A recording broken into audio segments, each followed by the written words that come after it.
Class 10 के आप सभी स्टूडेंट, अगर आप भी 2026 में बिहार बोर्ड से मैट्रिक की परीक्षा देने वाले हैं बच्चों, तो आज की क्लास में हम आप सभी स्टूडेंट के लिए सोशल साइंस के बहुत ही वीवीआई और इम्पॉर्टेंट ऑब्जेक्टिव क्वेश्चन आज की क्लास में आप सभी बच्चों को पढ़ाएंगे, बहुत ही अच्छे से और याद कराएंगे। आज की क्लास में पढ़ाए गए ये सभी क्वेश्चनों से आपके परीक्षा में बहुत सारे क्वेश्चन आपको देखने को मिलेंगे। इसी के लिए ये सभी क्वेश्चन बहुत ही महत्वपूर्ण है, तो सभी छात्र क्लास को बहुत ही अच्छे से देखिएगा, ठीक है। सभी स्टूडेंट क्लास को लाइक कर देंगे और अभी तक हमारे चैनल को सब्सक्राइब नहीं किए हैं तो ज़रूर सब्सक्राइब कर लीजिए। चलिए क्लास को यहाँ पर शुरू करते हैं।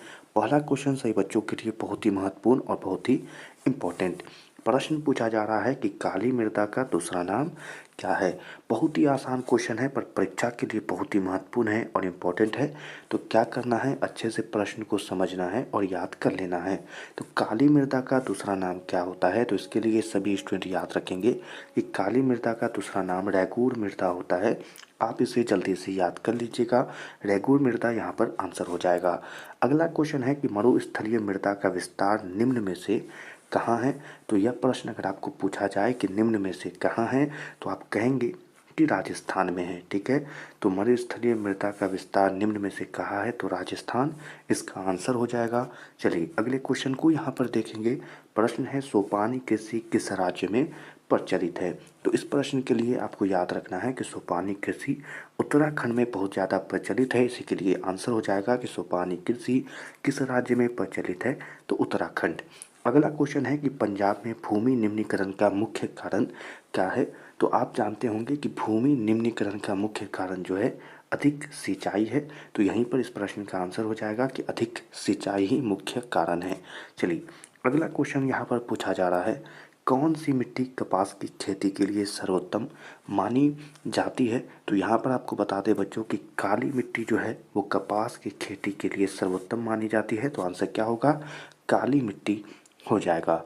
अगला क्वेश्चन है कि भारत में लगभग कितने करोड़ हेक्टेयर भूमि का क्षरण हो चुका है।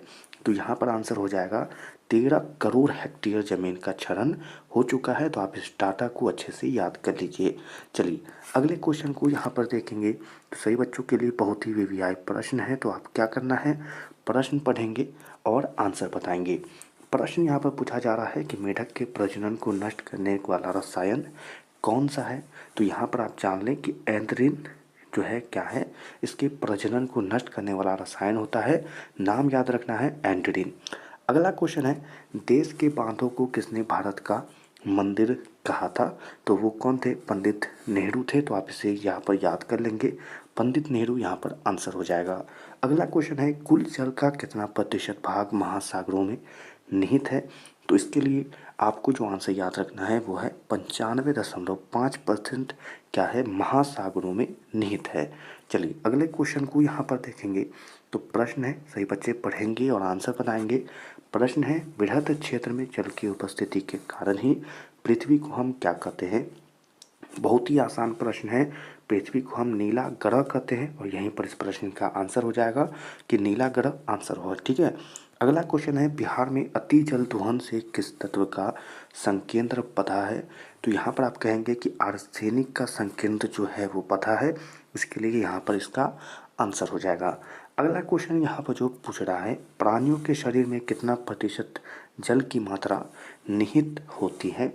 तो आपने पढ़ा होगा तो आपको आंसर यहाँ पर पता होगा कि 65% क्या है, जल की मात्रा निहित होती है। तो याद रख लेंगे 65%।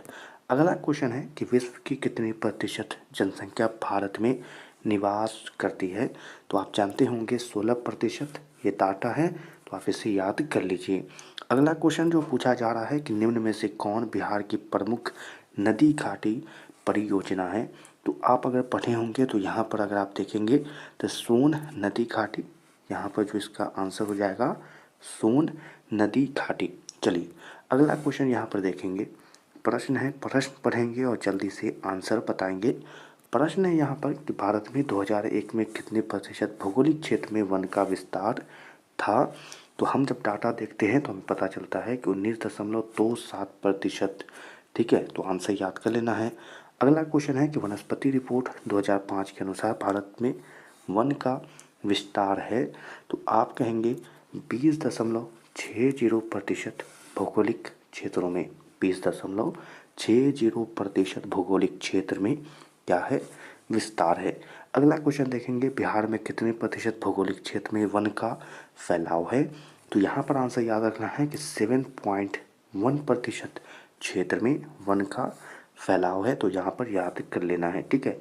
चलिए अगले क्वेश्चन को यहाँ पर देखेंगे। प्रश्न है, पूर्वोत्तर राज्यों के 188 आदिवासी जिलों में देश के कुल क्षेत्र का कितना प्रतिशत वन है, ठीक है। तो कितना है, 60 और 11, ठीक है, 60 11, इसे यहाँ पर आप याद कर लेंगे।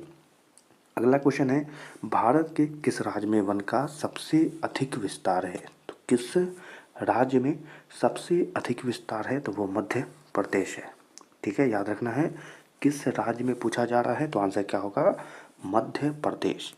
अगला क्वेश्चन है, वन संरक्षण एवं प्रबंधन की दृष्टि से वनों को वर्गीकृत किया गया है कितने वर्गों में।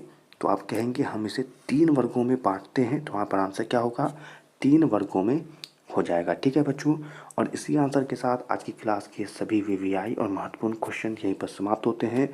क्लासेस में आपको इसी प्रकार के क्वेश्चन पढ़ाए जाते हैं जो आपको जल्दी से याद हो जाए, और क्लासेस छोटी रहती है पर प्रत्येक क्वेश्चन बहुत ही इंपॉर्टेंट होता है। तो क्या करना है, क्वेश्चनों को याद करना है और क्लास को बहुत ही अच्छे से देखते रहना है, ठीक है। तो चलिए क्लास को यहीं पर समाप्त करते हैं। क्लास को लाइक कर देंगे और चैनल को ज़रूर सब्सक्राइब करके अपने दोस्तों के साथ इस क्लास को ज़रूर शेयर कर देंगे, ठीक है। सभी छात्रों से मिलेंगे अगले नए क्वेश्चनों के साथ।